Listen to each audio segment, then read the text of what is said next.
Nananawagan si dating Pangulong Rodrigo Duterte sa ginanap na hakbang ng Maisog Prayer Rally sa Cebu City noong linggo na suportahan ng mga Cebuanon si Vice President Sara Duterte sakaling tumakbo ito sa anumang posisyon sa susunod na eleksyon. So, si Inday ba atong pag-idyong paalas? Di man siguro ihatag sa Ginoo, pero ihatag, magpasalamat ng mga Bisaya. Duha na po Duterte. Hindi diretsahang inihayag ng dating Pangulo pero nagpahiwatig ito sa posibleng takbuhan ni VP Inday. Anya, sa kanyang tatlong anak na nasa politika ngayon, si Vice President Sara Duterte ang posibleng tumakbo sa susunod na national elections. Si Inday Ramay nakakapot o medyo taas yun. Nanay pa, patunan na ito ang unsay ihatag sa Diyos. Kung unsay ihatag sa Diyos, dawato na ito, unya, tabangin ninyo kay Bisaya man.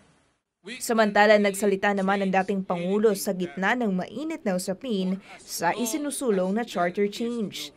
Ani Duterte, pabor siya rito hanggat hindi magagamit sa interes ng mga kasalukuyang nakaupo sa administrasyon kabilang si Pangulong Bongbong Marcos. Okay ko, as long as it is not intended to benefit the incumbent. But pasabot, si Marcos kutubra diya sa one term, 6 years. Ug i-amend niyang constitution, join him, and I will operate with him.